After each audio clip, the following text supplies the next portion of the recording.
नमस्कार, भारत लाइव भी देख रहे हैं आप। बिहार में जिस तरह से आपराधिक वारदात बढ़ी है, इस तमाम मुद्दे पर विपक्षी पार्टियां सरकार को घेर ही रही है, लेकिन साथ ही साथ अब जो सत्ता पक्ष के विधायक हैं, मंत्री हैं, उन्होंने भी नीतीश सरकार के शासन पर, शासन व्यवस्था, प्रशासनिक व्यवस्था पर सवाल जो है खड़े करने शुरू कर दिए हैं। इसी क्रम में हम बात करें तो लोजपा के कार्यकारी अध्यक्ष राजू तिवारी जी आज हमारे साथ थे। राजू तिवारी जी ने इन तमाम मुद्दों पर कहा है कि जब नीतीश सरकार के विधायक और नीतीश सरकार के मंत्री ही सत्ता पर जो है सवाल खड़े करने लगे, नीतीश कुमार के नेतृत्व पर सवाल खड़ा करने लगे, ऐसे में उन्हें अपनी नैतिक जिम्मेदारी लेते हुए नेतृत्वकर्ता बने हुए रहना नहीं चाहिए।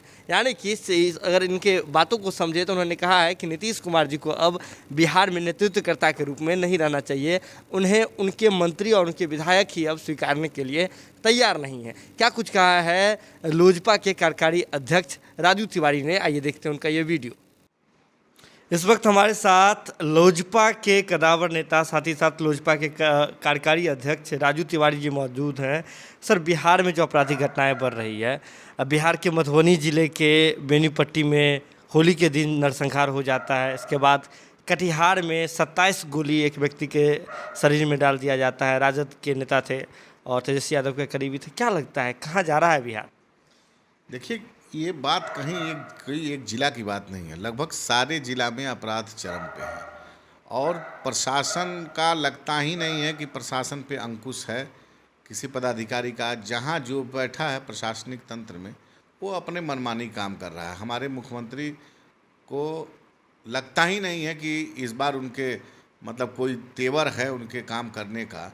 वो जब से इस बार शपथ लिए हैं तब से उनका किसी विभाग पे कोई कंट्रोल नहीं रहा है। विशेषकर अपराध तो बिहार के हर कोने में आज की डेट में पुराना जो समय था वो आज याद आ रहा है। चाहे मान लीजिए, अब इसमें हमको कहना है, हम तो मान लीजिए उनके विपक्षी हैं, कहेंगे ही।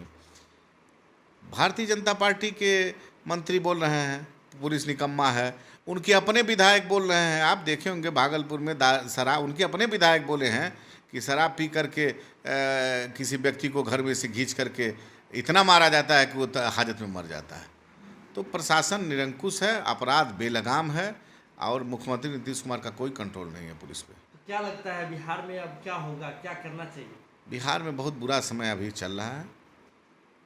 अब इसमें क्या करना चाहिए? लोकतंत्र में उनको बहुमत मिला है, लेकिन ये बहुमत उनको नहीं मिला है, ये उनको समझना चाहिए और पुनः जनादेश की तरफ जाना चाहिए। मतलब बिहार में फिर से आप चुनाव की बात करें? आप देखिए, हम नहीं कर रहे हैं। आप कहीं भी जाइए, आप जिससे तालमेल है गठबंधन में, आपके कैबिनेट का मंत्री पुलिस को निकम्मा बोल रहा है, प्रशासन को निकम्मा बोल रहा है। आपके अपने विधायक पुलिस को निकम्मा बोल रहे हैं, प्रशासन को निकम्मा बोल रहे हैं, जो काम करने लायक नहीं है।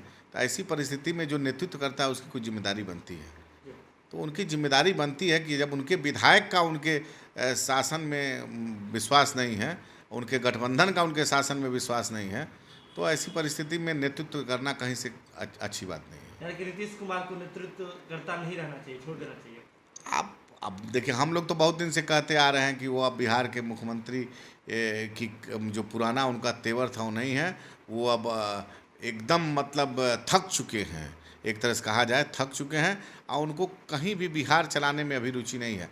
आप चुनाव होने के बाद उनको बिहार चलाना चाहिए। जो उनका एक रहा है, उनका एक क्रेज रहा है बिहार को सुशासन स्थापित करने में, लेकिन आज उसी तरह उनका एकदम कोई पकड़ नहीं रह गया है। कोई पदाधिकारी जैसे लगता है कि उनके बस में नहीं है और ऐसी परिस्थिति में हमको लगता है कि उनको अब इसके बारे में विचार करना चाहिए। अगर ये वीडियो पसंद आई और वह बिहार के राजनीति और बिहारियत से सरोकार रखेनी तो सब्सक्राइब बटन दबा के चैनल के सब्सक्राइब कर ली। ओजे एगो घंटी बा, ओकरा बटन दबा देला से कुल सटीक और मारक खबर रुआ मुफ्त में मिल जाई। अगर रुआ पत्रकारिता के हमनी के नया प्रयोग में सहयोग कर चाहतानी तो ज्वाइन बटन दबा दी। पेटीएम नंबर नोट कर ली 9386816700। धन्यवाद।